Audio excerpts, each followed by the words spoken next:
What's going on, Grand Line Gaming here. Back for a deck profile right now. So we talked about this before. We're going to be doing some deck profiles, some gameplays today. But today's deck profile will be based upon my Red-Green Law deck. I've been building this over time, you know. I don't have all my cards, but for right now, I got a pretty good build. Been testing it out a lot. I've been making changes here and there. I'll kind of talk about what I kind of did beforehand, what I didn't like, what I like now for my new version of the deck. But I'm really excited to get started this. So we'll go into the deck profile now. Alright, so to start off the deck profile, we're going to go into our searchers. So our main three searchers, we're looking at 4 Bonnie, 4 Nami, and then 3 Curly Dodons. So these are your 3 main searchers here. Bonnie, right, standard. Basically, you know, for searches of supernovas, a lot of your red cards are supernovas, green cards are supernovas. With the Bonnie specifically, right, being able to play her late game is huge. The main goal for her is to keep bouncing her back into hand so she doesn't get cleared or get KO'd by any card effects or just initial swings, right? So it's best to keep her in hand. Nami's really good, right? On play effects, search a straw hat, draw the top 5 cards of your deck. Really good for consistency, because for this deck specifically, you got a lot of more red cards than you do green, and same with the straw hats, you have a lot more straw hats. Nami's main goal, right, is to search the kind of your defensive stuff, right? The chopper, the fire pistol, right?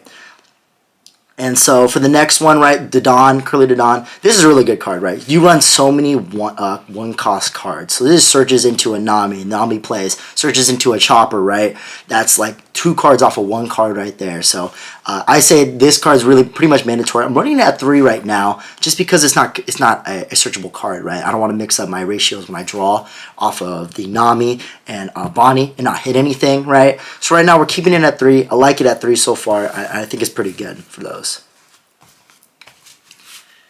And then for the section for the one cost blockers, right?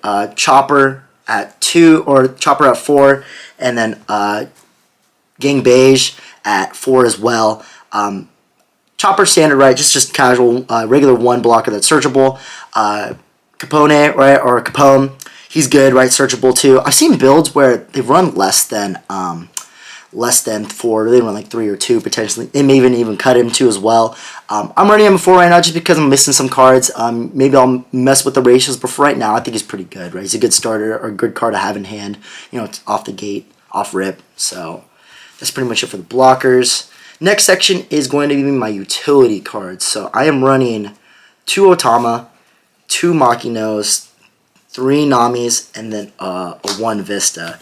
So I know, weird, right? So for the Otamas, right, I only have 2 right now at the moment. If I had 2 more, I'd definitely run it at 4. It's really good. Pairs really well with the Jet Pistol, which is really good, right? Lowers the main, for this card, right, lowers the characters, opponent's characters by 2,000, right? And for the Makino, right, I think this one's really good. I probably would keep it at 2, mainly because it's not searchable. And it's just a really good utility card because you can just, what it does is it adds additional 3,000 to a 1 cost character or 1 cost card on your field. Mainly just to bump up that 2k Nami from OP1. Gets it up to 5k, swings that leader to do some damage there. And another card I really like, the Nami from the structure deck. This is the one that gives any character or leader a rested Dawn during your turn. And I really like this card as a utility. If I got another Otama, I definitely would cut this down to 2. It's not even searchable because it's another Nami card. Nami can't search itself, unfortunately. But I really like it a lot. I keep it on field all the time, right? It keeps adding additional attack to any of my cards, allows for more plays. For the next card, right, Vista, I only have the 1 Vista.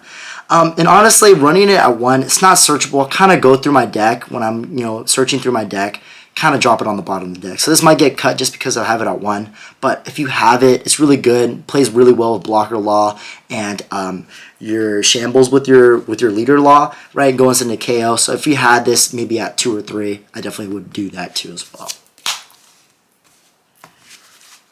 And then on to the next set of utilities, mainly like the counters. I got double Brook, double Ezo, and then Oppo, double Oppo. For the Brook, right, searchable, I only have the 2, right? If you have it at 4, I definitely would run it. His effect comes up often. Main one, right, on play, you can give any character or leader up to 2 rested Dawn, pretty much. And so with that, along with it, right, when you play it, you can just adds more value, adds more power to your cards. Shamblesing it or summoning off a Blocker Law works really well. I'm running 2 Ezo. Messing around with this card a lot more. With this one specifically, people tend to use the Robins a lot more. I personally think that, I don't have any Robins right now, so that's kind of why I'm not running them, so it's kind of my replacement. But I do like her a lot just because of her on-play effect. Being able to rest any cost 4 or less from your opponents, right? Really able to clear your opponent's board a lot easier because you're playing more of a faster paced type of game. It's also a 2K counter along with it. All these cards are 2K counters. And then Oppo, it's just there just for that 2K counter. Its main effect never comes up. It's searchable off of Bonnie too as well, so that makes it not too bad. But this is definitely cuttable. You could definitely swap it out if you want to put 2 more Brooks in or anything else. I just use it just for the ratio of searchable cards when I'm trying to search and making sure I hit something on that as well. And then on to our main boss cards that we run for the most part. I'm running the 2 Rush Zoro and then the 2 Structure Deck Zoro, and then I also run the 2 Film Zoros. So for Rush Zoro, you could definitely run this at 3. But I don't mind it being ran at 2 though, because it's so searchable. Both Nami and Bonnie both search him, both Supernova and a Straw Hat. So you realistically you get access to him all the time, which is really good. And then something I also like too as well is the Starter Deck Zoro. This card is really good because you always have him attached with a Dawn, and so during your opponent's turn he's at 6K, so he's hard to out. And so he works really well with Shambles and along with the Blocker Law, summoning it out pretty much. That works well. Been messing around with the Film Zoro. He's a 1K counter in hand. He's also searchable both off Nami and Bonnie as well. But sometimes he does come up where I need to use 4 Dawn to summon him, and he's just a 6K body, harder to out, forces your opponent to use more utilities and more cards and Dawn to get rid of him because he is a threat. And then to final off the list, got another section here too as well. We got the 3 Blocker Laws, 3 Restand Laws, and then we also run the 1 Basil Hawkins and the 1 Luffy. So with the Blocker Law, definitely really good. I'm running it at 3 right now, just messing with that because it's searchable too as well. Really like this card a lot. Adds for more value every game you play. You Shamble summons it out, bounce one of your cards. Summon out a cost 3 or less, whether it's a Zoro or even you want to summon out a Nami to even get off more of a search too as well. Works a lot. Having this at 4, I've seen builds do this at 4. If you want to, I definitely think you can run it at 4, but running at 3-2 works. Trafalgar Law, the Restand version, definitely would keep this at 3. You don't want to see this card too often, but you do need it, enough, off the searches and everything like that. It's still a really good card, adds more value, pushes for game, right? On play effect, pretty much you get to restand any of your Supernova cards on field with a cost 5 or less too along with it. And then for our 1-ofs over here, we got our Basil Hawkins and our Monkey D. Luffy. These ones are more for late game. You're looking at Basil Hawkins, right, his main effect, if he has a Dawn attached to him, you swing at a character, opponent's character, you got to restand him, make him active again so you can swing again. He comes up a lot where you just beef him up to 9K, right, swing at the leader, right, forces them to use a blocker, he gets to restand himself, swing again, and then you can use Law to restand him as well. So he's really good, he's searchable, right, he's a Supernova, and the kind of same scenario too, where Monkey D. Luffy is really good. So these are kind of your main push for game cards. That's why I only run them at 1, because not only are they searchable, but I don't want to see them in the starting hand as well. And then just round it off, just got my events. I just run the 2 Jet Pistol Gum Gums and then the Radical Beam. These are just for more utility. This comes up a lot where your cards are so low cost that running this card and using 4 Dawn, it doesn't hurt your deck at all, right? You're at 6 Dawn or 7 Dawn, right? Running this and then just playing your low cost cards, it always works out, And I feel like this card, and mainly the trigger effect's really good too as well to activate the main, and it just gets rid of those higher attack opponent's cards that are really threatening, and you're really able to clear boards with it, and I find that really good. Also, it's searchable too, as well, both off Bonnie and Nami. And then Radical Beam, right? Just got reduced to 1 for a reason, right? It's really good. It's good in the late game, right? When you have 2 or less Dawn, gives them up to 4K, or 2 or less life, right? Gets them up to 4K. So it just adds for more ways to counter too as well. Alright, well guys, that pretty much rounds off my Red-Green Law deck profile. So went over pretty much the cards and kind of concepts and ideas. Now we're going to go ahead into the gameplay. I'll go ahead and talk about kind of what my thought process is during the games, what I'm looking to mulligan, what I'm not looking to mulligan, what I'm looking to start off with, and kind of my thought process of how I clear boards and everything like that. Alright guys, welcome to the gameplay with the Red-Green Law. And so right now we're going to go against GLG Spoon. He's running Yellow Katakuri at the moment. With his Yellow Katakuri deck, mainly is to, it's pretty aggro comparative to like the Big Mom version. He's been messing around with this for a little bit, but for his Yellow Katakuri, looking at his special ability, which is not only if he has a Dawn, attached, he gains 1,000, but also gets to look at the top card of my life and pretty much gets to decide whether or not he wants to put it on the top or the bottom. And so, against this Katakuri deck, we're going to go ahead and roll dice here, but pretty much, spoiler, I'm winning the dice roll. And so from here, I know his deck runs a little bit better on an even curve. So we're going to make him go first, pretty much, make him start off. My starters are a lot better, going second. Not only are they all 1 cost, but I also have that Curly to Dawn too as well. In this starting hand, right here, I am starting with Basil Hawkins, the Brook, the Gang Beige, along with a Bonnie and a Dawn, Curly Dawn. And so I'll keep the hand here, really looking to got the main 2 starters, right? Curly Dawn along with the Bonnie as well. And I got a Basil Hawkins too for later games. So I'm looking to mainly capitalize on that. So roll right now, flood the board, get as many bodies out as possible so I can swing at his life, so he doesn't gain any more or even better triggers from there. So we'll do Curly to Dawn at the chopper in the 1 cost. Blockers against the yellow deck is really good. They have a hard time outing the blockers. They don't really have any KO effects or anything like that. And so running blockers really facilitates my gameplay, especially since I'm at lower life than him. They like to swing a lot too, which as well. So he does swing with his Katakuri. I'm going to go ahead and eat that, and then we'll just go into the next turn. So we're going to rest Dawn, play Nami. This is the one from the starter deck. We'll use her ability to go ahead and attach to Law. Law will swing a Katakuri for 6. Right now, just trying to see if he gets any triggers off here. Doesn't seem like he has any triggers, luckily. A lot of his triggers, effects are pretty good in a sense that they either play themselves or do some other shenanigans. But pretty much we go into Red Nami here from the OP1, search the top of the deck, and then we're going to go ahead and hit nothing, unfortunately. We'll play King Beige, set up a kind of a wall. We're gonna go ahead. We have a Dawn here active. Kind of messed up. Maybe could have added to Law, but got the swing off anyways. But the point is to not flood my board with cost 1s and then have to result in using Law to bounce him with his Shambles ability.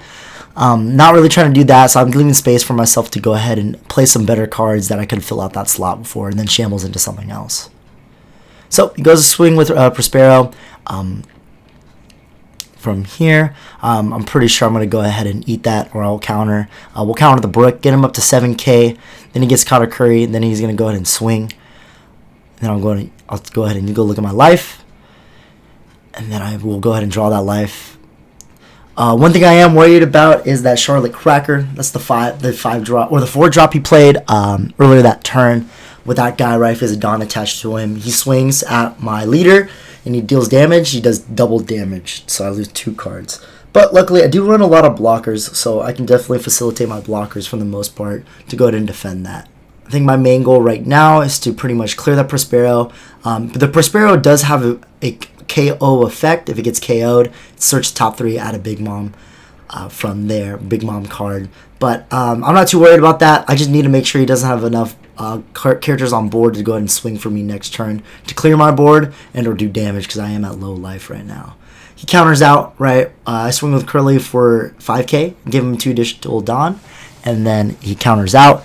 But I think I'm still going to go ahead and try to swing over that Prospero. So we'll go ahead and give Nami, give it to Law. Law is going to go ahead. I'm pretty sure I'm going to attach another one here, and then we'll swing for 7 just to make sure he clears it. So it gets cleared here. He's going to use his on play effect. He'll go ahead and draw 3 and then add a Big Mom card from here.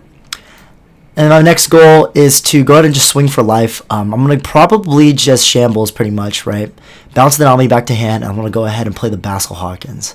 So with the Basil Hawkins, right, it's a really good card. I actually only run him at 1. You saw in the deck profile. If he has 1 Dawn or more attached, he can go ahead and if he swings at a character, he can go ahead and reactive himself. So not only a 6k body, but he can basically swing twice. So he's really good for board clearing. And right now, I'm in a good spot. He doesn't have too many cards on or too many characters on board. But if I do need to clear anything, like when he swings as a Charlotte Cracker, I can go ahead and try to clear that too. So we'll swing for 7 at the my Law. He's going to go ahead and look at my life. And then from here, I'm pretty sure I'm going to go ahead and block that with Capone. And then he's going to go ahead and I think he's going to attach a couple more Dawn. Actually, he'll go ahead and play Hocus Pocus. So this one I either decide to trash a life or get a life.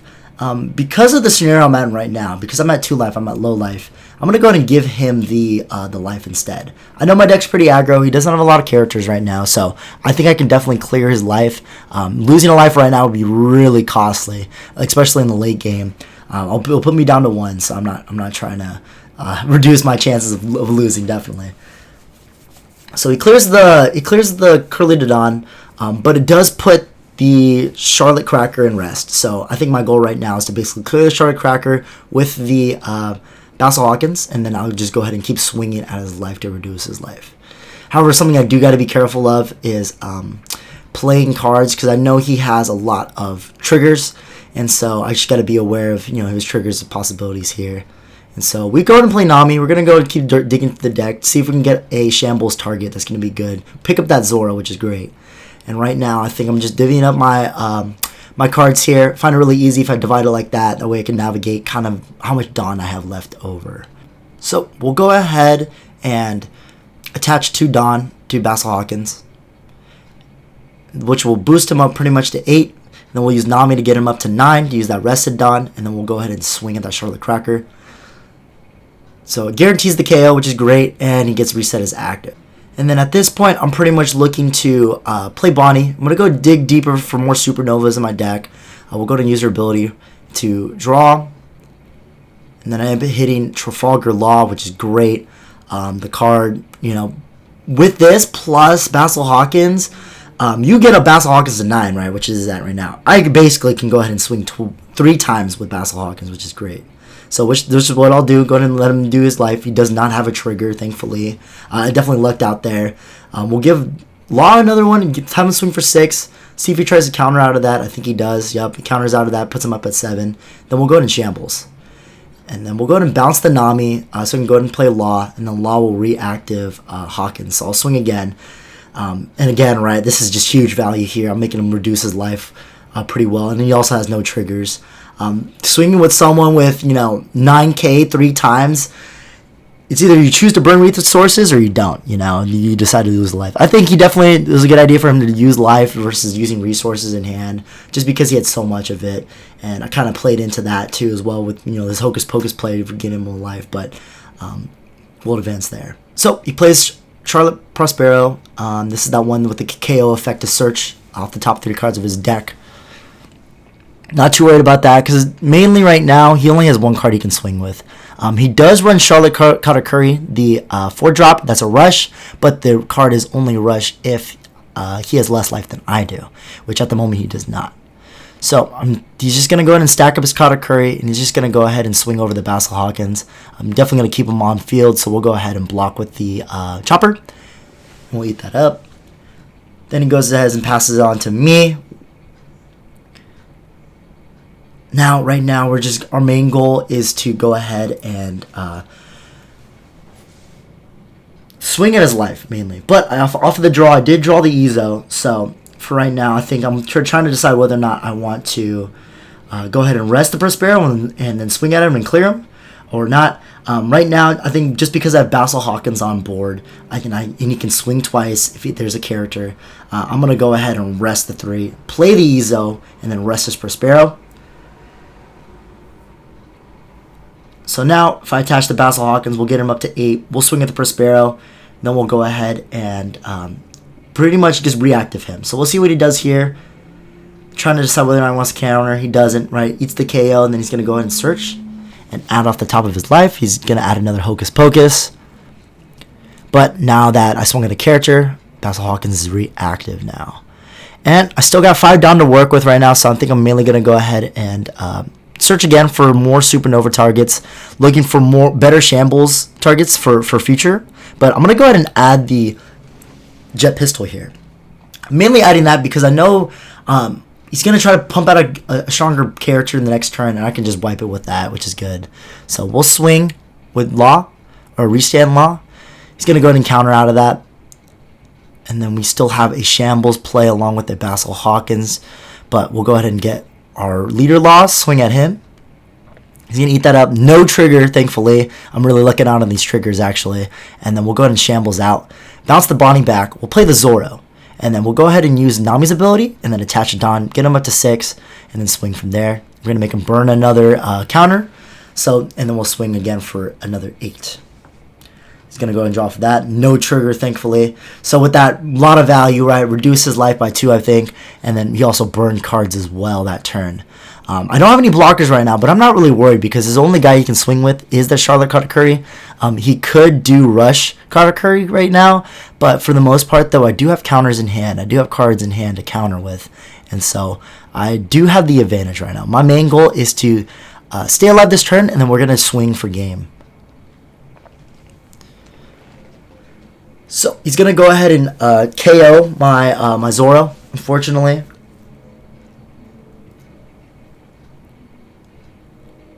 And then right now he's just going to go ahead and play Charlotte Puddin', draw 5, add 1 Big Mom card from the stack, reveal it and add.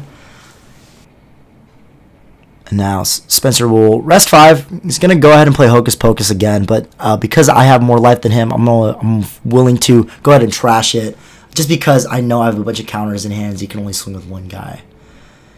He's going to go ahead and use that card's ability. What it is just trash the top life and add a new one. That was a good play on his part because the card he had in life wasn't going to be very good, so he's hoping for a trigger. But he goes to swing with regular Katakuri. Going to go to counter out of that with the Bonnie. But I only did it with the Bonnie just because I know I have another one in hand, and so it was a free resource to go ahead and get rid of. So we have a lot to work with. We have 10 Dawn active right now. I have ways to clear his board, but not only that, basically just try to swing for game for the most part. So we'll go ahead and rest 1 player Bonnie, and then we'll go ahead and dig again for a better Supernova target. I go ahead and see Restand Law there on the stack. We're going to go ahead and add him. Basically, again, right, Basil Hawkins plus Restand Law swings multiple times for high damage. It's hard to counter out of. So we'll go ahead and use Nami's ability to go and attach Arrested Dawn to Basil Hawkins. We'll go ahead and attach, I believe, 2 more as well. I'm trying to divvy out to make sure I have enough, but we'll go ahead and give him up to 9. We'll have him just go ahead and swing a Katakuri for 9. He'll eat it. No trigger, thankfully, there either. And then we're looking just to restand here. We'll go ahead and Shambles, and then we'll go to bounce the Nami back, play Law, and then put him at 9. Put the Basil Hawkins at 9, and then we'll swing again for game. From there, I'm pretty sure he's going to go ahead and counter out of that, but it does burn 4 resources out of the hand, so I'm really glad about that. And so we'll go ahead and put Law at 7. He has to burn 2 to save himself, but he doesn't have enough. And that's game. So with this gameplay here, as you can see, really fast-paced gameplay based upon Law, right? Your main goal, swarm the board.